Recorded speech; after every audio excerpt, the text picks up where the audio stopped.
Hi, welcome to Bar Cart Bookshelf, a video series about books and the drinks they inspire. My name is Elias, and today we're talking about The Melancholy of Untold History by Minsoo Kang. The Melancholy of Untold History is a metafictional, speculative fantasy novel. It came on my radar after reading two anthologies earlier this year. If you follow my other social media accounts, Instagram and Blue Sky, you might know that I read a short story every day as a way of, engaging with short fiction as well as long. Short fiction I really enjoy reading, but it doesn't always lend itself to a drink. We need a novella or a novel where there's just a little something more going on to really find that drink. But I love reading short fiction, and so I take the time every day to read a short story. And two of the anthologies that I read this year were New Sons and New Sons 2, published by our friends over at Solaris Books and edited by Nisi Shawl. And Minsoo Kang has short stories in both of those anthologies, and though they were highlights for my reading on both of them. It's just he's a wonderful author, thinking about storytelling and thinking about the interesting ways you can play with narrative, with memory, and with history, with myth, while retaining this powerful emotional center, this sort of like the Centre Pompidou in Paris.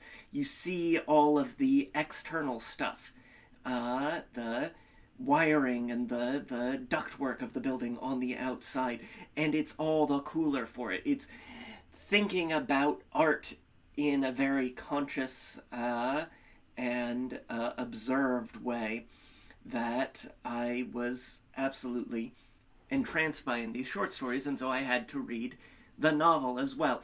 All very different stories, but dealing with these same metafictional ideas and these same ideas of shaping a narrative and what gets preserved, and how do we do the work of scholarship, do the work of historiography or myth-making or authorship. And so that's a very roundabout way of talking about The Melancholy of Untold History. But that's sort of the way that you need to talk about it. It's the story of an historian and a storyteller, and the national myth-making and mountain gods who are constantly reincarnated and in conflict with one another, and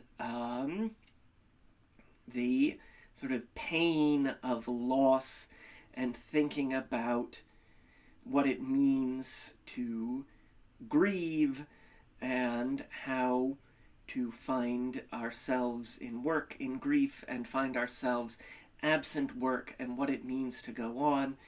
And it's just a lovely and very emotionally effective novel. Just deeply moving and as just powerful stuff. If you are interested in having footnotes and discussions of the text as it is happening and the progression of a national story and a personal and a deeply human story, I think you're really going to enjoy The Melancholy of Untold History. And so, of course, as I did, we need to have a drink. Our drink today is a mocktail. It's the 4 Verdant mothers, named for the mountain that you can see here on the cover of the book, and for the 4 mountain gods whose conflict forms one of the pillars or the backbones of the novel. We've got 4 mountain gods who, in this sort of storytelling, myth-making, have lived atop this mountain with 4 peaks for a long time, for time eternal, because they're gods. And they are good friends, and then they get drunk and have some delightfully ribald and scatological humorous moments, and find themselves in conflict with one another, and the peace between them is broken, and generation upon generation they wage war against one another. And this way of thinking about the world, or the way of thinking about some stories, acts as a through line through the novel as well. This mountains sort of loom over the narrative, even when it's focused on different aspects. And so it felt appropriate that this is where we'll begin. They are a red god, a blue god, a yellow goddess, and a green goddess, and we're going to sort of play with those ideas with our ingredients here. We're going to start with, as you can see, just a rocks glass here. Gonna get some crushed ice down in there. Perfect. Get my handy dandy stainless steel straw, stir stick, nice thing for summer, just having everything built in the glass. We're going to start with 1.5 ounces of peach shrub. Well, the source of this conflict between these mountain gods is a miraculous peach from the heavens, and so we'll let that be our largest. And it's sort of red, and it's sort of yellow, and we're just a little wibbly on that, and that's okay, because we've got this sort of bleed through in some parts of our narrative. So 1.5 ounces of peach shrub. It's a fruit syrup made with vinegar, really nice for summer, great, just by itself, or mixed into cocktails and mocktails.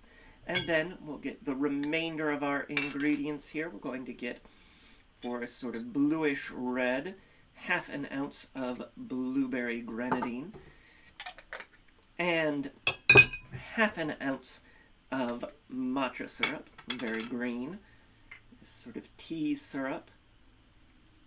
Lovely. Bringing a sort of earthiness, a sort of floral, green, grassy brightness to our mocktail. And then we'll get 1/2 ounce of lime juice to keep things brightened up. Lovely. Give this a stir to combine. Fantastic. Get all our crushed ice there. And then, because it is a bittersweet story, we're going to top this all off with a little bit of tonic water. Lovely. As you can see, it's almost like a purple cloud.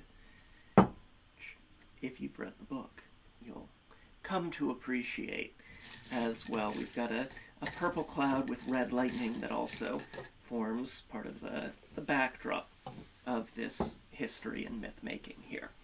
And so there you have it. This is the 4 Verdant Mothers, a mocktail inspired by the Melancholy of Untold History by Minsoo Kang. The Melancholy of Untold History is available now. I've got a link to snag it in the description down below, as well as a link to purchase my book, Cocktails and Consoles, 75 cocktails and mocktails inspired by the wonderful world of video games. I hope you'll check it out and enjoy that as well. We've got links to various forms of social media, including Blue Sky and Instagram, where there is always a written version of today's recipe. Try the drink. Let me know what you think in the comments down below. Hit that like button. It makes me so happy when you do, and it really helps us to figure out what sorts of books you'd like to see here on Bark Bookshelf. Subscribe if you haven't already, so you never miss an episode, and until next time, cheers.